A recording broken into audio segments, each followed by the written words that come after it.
Followers of the billionaire Elon Musk will be familiar with his latest threats to sue the ADL, the Anti-Defamation League. This comes after he accused the US-based civil rights group, which regularly campaigns against anti-Semitism and other forms of bigotry, of trying to kill his X social media platform, formerly known as Twitter. So to discuss this, I'm joined by social commentator Yosef David. Welcome to the show. So, firstly, for those who don't know, what does the Anti-Defamation League do? So, this is an organisation that was founded over 100 years ago. At the time, it was to tackle defamation in print, but now things have moved on. And they map and track anti-Semitism, as well as other forms of racism, with the idea that they can advise and lead government organisations with a response to hate. Now, the stories that have been circulating on social media would seem to imply that the ADL have insinuated that Elon Musk is anti-Semitic, but they haven't actually made any such statement, have they? In fact, they've recently come out and said that they don't believe that the platform Twitter or X is anti-Semitic, and similarly, they don't believe that Elon Musk himself is anti-Semitic. Right. It should be noted that Musk has referred to himself as a pro-Semite. Okay, so it's really, thank you for clarifying that, and it's really, really clear what's going on here insofar as Musk takes over Twitter. He says that the ad revenue is dropping drastically by billions and billions of dollars. And he suggests that this is because advertisers are withdrawing because they have been advised that hate speech has escalated on the platform. Now, personally, I haven't seen this escalation of hate speech on Twitter. But is it fair to ascribe this or to say that the ADL are culpable for that perception? I think it'll be an incredibly difficult thing for Musk to prove. I know that in the past, the ADL has asked for a cessation in advertising when Trump was reinstated. Yes. So there is form in this area. Now, I very much hope that Musk does not sue the ADL. It doesn't look good to sue. Well, he's talking about like 22 billion he wants off them. Or he says that's as a minimum. Yeah, my feeling is that it's a shot across the bows. That he's trying to get the ADL and other civil rights organisations to change tact and to advise as opposed to try and implement their will on public bodies. So that's a very interesting point that you raised there, because there have been a lot of instances where civil rights bodies, such as the ACLU, for instance, appear to have been kind of ideologically captured, so they no longer fulfil the function they were set up to fulfil. The ADL has been accused of not, for instance, turning a blind eye to anti-Semitism when it appears on the left, for instance. That's one example. They've been promoting books such as Ibram X. Kendi's book, How Not to Be an Anti-Racist, or Robin DiAngelo's book, White Fragility. Very kind of identitarian, activist points of view. It's not, it would seem as though, or at least those are the accusations, that the ADL really isn't doing what it's meant to do. Well, I think it's important to note that this is an organisation with a great deal of utility. They've done a lot of good work in the past in tracking hate.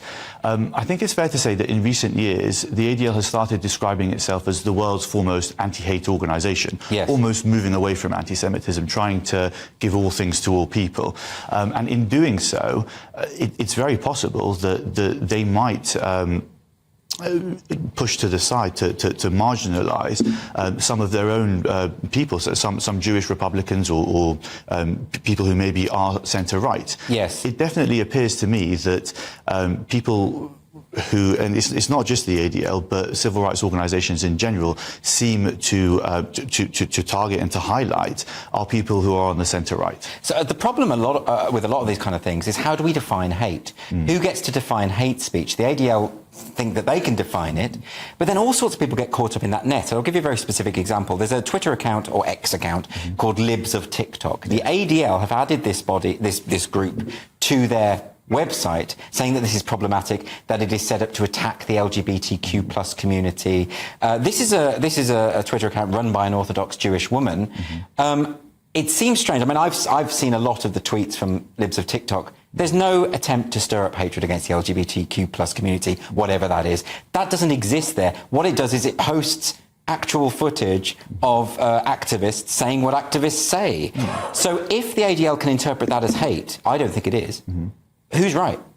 Well, Elon Musk describes himself as a free speech fundamentalist. He's made no secret of that, and he's taken over the platform and tried to push it towards a free speech approach. Yes. Now, that means necessarily that me as a consumer, I am more likely to come across content that I would find offensive. Yes. Now, everything in life comes with positives and negatives.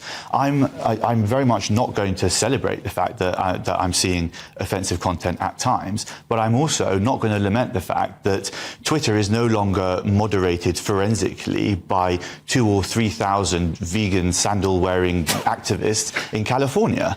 Yes, because they've got a specific worldview. Which indeed, it's a very, very narrow section of society, and their worldview is almost monolithic. Yes. It's incredible to believe that they were tasked with moderating the content for hundreds of millions of people globally who all have different opinions. That's very interesting. When I've spoken to a lot of feminists on this programme who had their Twitter accounts removed, and not because they'd said anything hateful, far from it, but because they'd expressed gender-critical views that at the time the owners of Twitter and the people who worked in Twitter didn't approve of. So in other words, it was censorship really on the basis of viewpoint.